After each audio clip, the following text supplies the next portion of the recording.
Hi, I'm Vanessa and welcome to Community Natural Foods. Today we are going to be making a coconut yogurt using a probiotic from Genuine Health to use as a culture. So what you're going to do is you're going to take your high fat, this one is 20% coconut cream. You're going to put it in the fridge overnight so that it hardens. And you're going to scoop, oh my gosh, this is so hard. You're going to scoop the cream out. Ugh. All right, once your coconut fat is kind of softened up, you are going to take a tablet of the probiotic from Genuine Health. You're going to open it up. It's an easy thing to do. You're going to pour it in. And you're going to need 4 of these in there. If you just pull up using your nails, the top part just pops off. You can dump it out.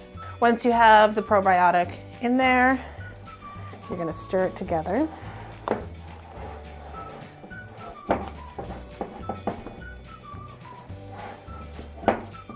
And then you're going to leave this somewhere warm. So you can leave it on top of your fridge or in an oven. Just make sure you don't cook in your oven while this is in there, obviously.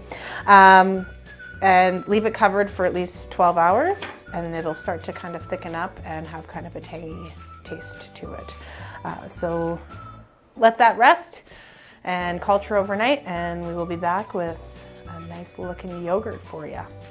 All right, so when your yogurt is finished, it's going to thicken up and you can kind of see how it's moving here. It will be gelatinous.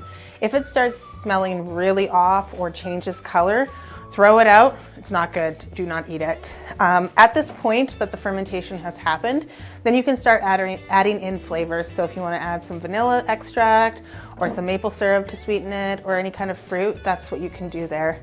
You're going to stir it up, give it a little whisk up. So you're going to whisk it up, you're going to add your flavoring, and you can keep it in an airtight mason jar in your fridge for up to 7 days. And enjoy it with some granola, some fresh fruits, add it to a smoothie or whatever it is that you'd like to do with it. And that's how you make your own coconut yogurt using the Genuine Health probiotics. So I hope you enjoyed the recipe. Smash that like button and subscribe. Thank you.